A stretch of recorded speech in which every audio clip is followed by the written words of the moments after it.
Radio खिड़की, थोड़ी हवा ने दो थोड़ी आवाजें।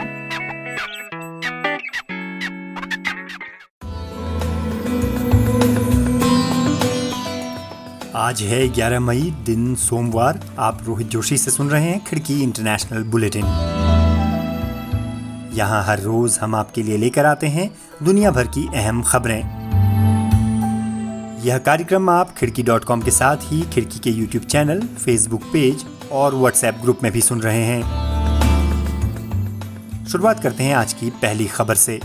कोरोना संक्रमण के साथ जीने की आदत डालने और अर्थव्यवस्था को पटरी पर वापस लाने के लिए लॉकडाउन खोलने की अपीलों के बीच चीन के वुहान, दक्षिण कोरिया, ईरान और रूस में संक्रमण के मिले ताजा मामलों ने विशेषज्ञों को चिंता में डाल दिया है। इससे कोरोना महामारी की दूसरी लहर आने के अनुमानों और अटकलों को बल मिल गया है।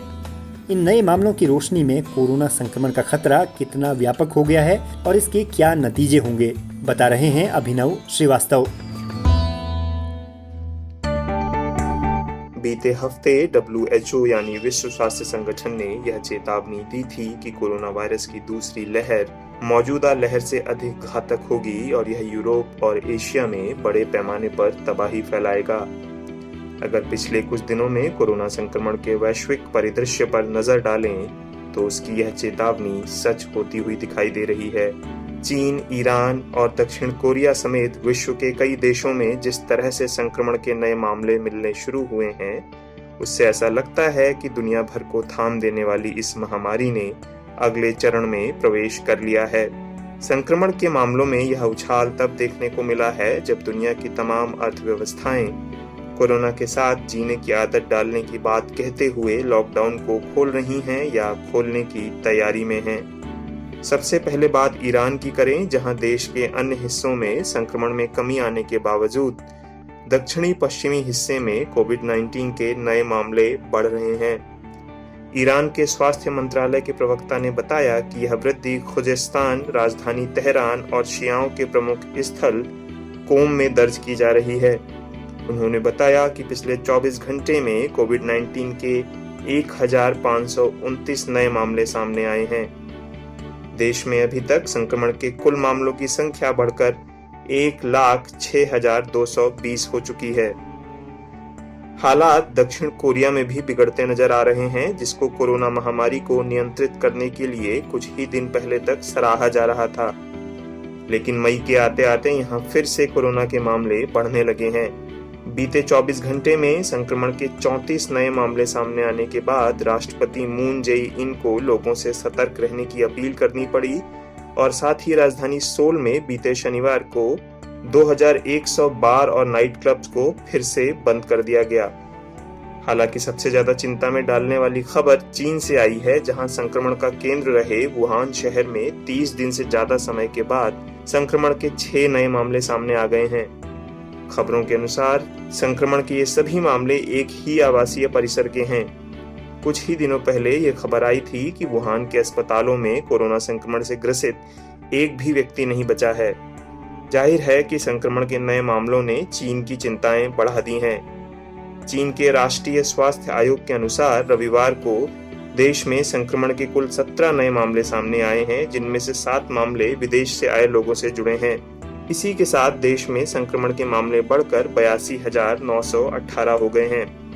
इधर ब्रिटेन, फ्रांस और जर्मनी में भी कोरोना संक्रमण के मामलों में ठीक इसी पैटर्न पर इजाफा हो रहा है। मोटे तौर पर यह स्थिति लॉकडाउन में अलग अलग स्तरों पर ढील देने के बाद पैदा हुई है। इधर स्थितियां रूस में भी बहुत तेजी से बिगड़ रही हैं, जो अब कोरोना संक्रमण के कुल मामलों में दुनिया में स्पेन और अमेरिका के बाद तीसरे स्थान पर आ गया है।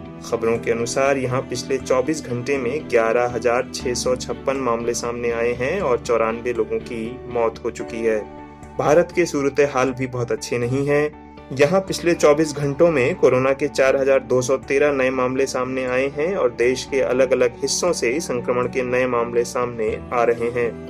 ये तस्वीर निश्चित ही कोरोना की दूसरी लहर की ओर इशारा कर रही है। यही वजह है कि कोरोना के खतरे पर कुछ हद तक विजय पाने वाले देश भी लॉकडाउन को चरणबद्ध ढंग से खोलने की नीति पर फिर से विचार करने को मजबूर हैं। रिपोर्ट सुना रहे थे अभिनव श्रीवास्तव। रुख करते हैं अगली खबर का।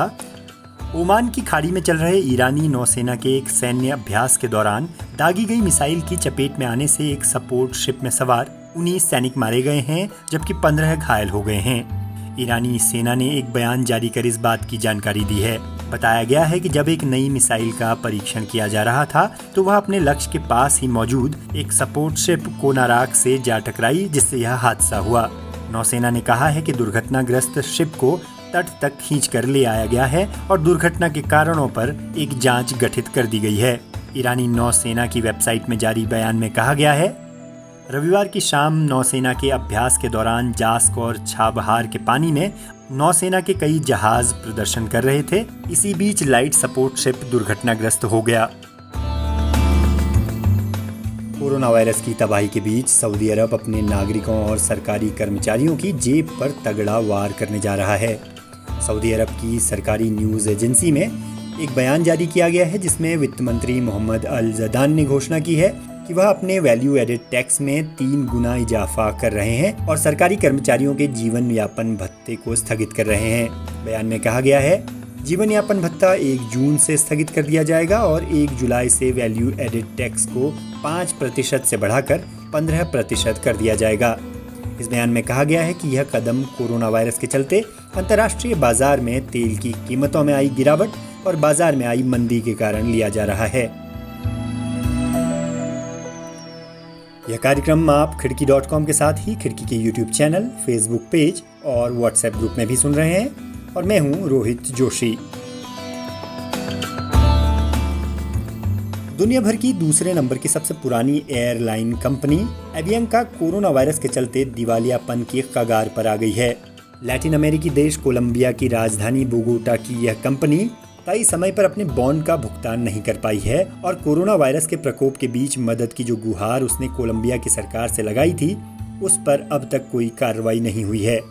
ऐसे में अगर एवियंका दिवालिया हो जाती है, कोरोना वायरस महामारी के प्रकोप के बाद यह दुनिया की ऐसी पहली बड़ी कंपनी होगी जो कि यातायात में लगे प्रतिबंधों के चलते डूब जाएगी। कोरोना वायरस के लिए किए गए लॉकडाउन के चलते पिछले मार्च आखिर से एवियंका ने अपनी निर्धारित यात्री उड़ानें नहीं भरी हैं और इसके 20,000 से अधिक कर्मचारियों को तब से तनख्वाह भी नहीं बांटी गई है। कंपनी के चीफ एग्जीक्यूटिव ने एक बयान जारी कर कहा है कि एवियंका के बीते 100 सालों के इतिहास में हम पहली बार इस तरह के संकट से जूझ रहे हैं। हालांकि कंपनी की हालत कोरोना वायरस के प्रकोप से पहले से खस्ता हो गई थी, लेकिन कोरोना वायरस के चलते उड़ान में लगे प्रतिबंधों ने इसके आर्थिक स्रोतों को पूरी तरह सुखा दिया है। रुक करते हैं अगली खबर का। अमेरिका के पूर्व राष्ट्रपति बराक ओबामा की उस कॉन्फ्रेंस कॉल के लीक होने के बाद जिसमें उन्होंने ट्रंप प्रशासन के कोरोना वायरस से निपटने के तरीकों को अफरा तफरी भरी तबाही मचा देने वाला कहा था, अब डोनाल्ड ट्रंप ने अपने ट्विटर हैंडल पर प्रतिक्रिया दी है। ट्रंप ने अपने एक समर्थक के ट्वीट को रीट्वीट करते हुए लिखा, he got caught Obama gate. Trump के प्रशंसक के मूल ट्वीट में लिखा गया था, बराक हुसैन ओबामा ऐसे पहले पूर्व राष्ट्रपति हैं जो कि कभी अपने उत्तराधिकारी के खिलाफ इस तरह बोले हों। यह डेकोरम और डिसेंसी की लंबी परंपरा के खिलाफ है, लेकिन क्या किसी को आश्चर्य होना चाहिए? ट्रंप ने इस सिलसिले में और भी कई ट्वीट किए हैं जिनमें उन्होंने ओबामा पर कई आरोप लगाए हैं, जिनमें से एक में कहा गया है कि ओबामा पूर्व राष्ट्रीय सुरक्षा सलाहकार माइकल फ्लिन और रूस के राजनयिक सर्गेई किस्लियाक के बीच 2016 में हुई फोन पर बातचीत के बारे में जानते थे, जिसे ट्रंप ने इम्पीचमेंट स्कैम कहा है। इससे पहले ट्रंप हुकूमत जिस तरह कोरोना वायरस से निपटने की कोशिश कर रही है, उसे ओबामा ने पूरी तरह अफरा तफरी भरी तबाही वाला बताया था। पिछले सालों में अपने कार्यकाल के पूरा होने के बाद ओबामा को सक्रिय तौर पर इस तरह की राजनीतिक टिप्पणियों से परहेज करते देखा गया है, लेकिन शुक्रवार को अपने कार्यालय के दौरान जिन अधिकारियों कर्मचारियों के साथ उन्होंने काम किया था, उनके संगठन ओबामा एलुमनाई एसोसिएशन के साथ एक टेली कॉन्फ्रेंसिंग करते हुए ओबामा ने ट्रंप प्रशासन पर यह टिप्पणी की थी, जो बाद में लीक हो गई। अगली खबर माली से है, जहां संयुक्त राष्ट्र के शांति बहाली के एक मिशन मिनुस्मा की ओर से जारी एक बयान में कहा गया है कि माली में सड़क किनारे हुए एक बम धमाके में संयुक्त राष्ट्र के 3 सैनिक मारे गए हैं, जबकि 4 लोग गंभीर रूप से घायल हुए हैं। मिनुस्मा के प्रमुख महमद सलेह अनादिफ की ओर से जारी एक बयान में कहा गया है, हमें इस आतंकवादी हरकत के लिए जिम्मेदार लोगों को पहचानने की हर संभव कोशिश करनी होगी ताकि उन्हें न्याय के कटघरे में लाकर खड़ा किया जा सके। मैं माली में शांति स्थापित करने के लिए मारे गए इन बहादुर ब्लू हेलमेट्स के अवशेषों के सामने अपना सिर झुकाता हूँ। इधर संयुक्त राष्ट्र के महासचिव एंटोनियो गुतरेस की ओर से जारी बयान में भी इस हमले को कायराना करार देते हुए कहा गया है कि संयुक्त राष्ट्र के शांति दूतों पर इस तरह के हमलों को अंतर्राष्ट्रीय कानूनों के दायरे में अपराध के तौर पर लिया जाएगा। अब एक नज़र दुनिया भर में कोरोना संक्रमण पर। worldometers.info की वेबसाइट के अनुसार भारतीय समय के मुताबिक सोमवार की शाम 6:30 बजे तक दुनिया भर में कोरोना संक्रमण की तादाद 42,10,318 पहुंच गई है। दुनिया भर में अब तक कुल मौतों का आंकड़ा 2,84,448 दर्ज किया गया है और 15,05,945 लोगों को सुरक्षित बचाया जा सका है। यहाँ बताए गए सारे आंकड़े worldometers.info से लिए गए हैं। तो दोस्तों, आज का यह इंटरनेशनल बुलेटिन आपको कैसा लगा, इस बारे में ज़रूर कमेंट करें। आप जिस भी प्लेटफॉर्म पर खिड़की को सुन रहे हैं, लाइक और शेयर करना ना भूलें। खिड़की के YouTube चैनल को भी सब्सक्राइब कर लें और बेल आइकन टैप कर लें ताकि हर अपडेट आपको मिलती रहे। अभी के लिए रोहित जोशी को दीजिए इजाज़त। कल फिर होगी मुलाकात। आप जहां चाहे हमें सुन सकते हैं, खिड़की.com के साथ ही खिड़की के YouTube चैनल और Facebook पेज पर भी। नमस्कार।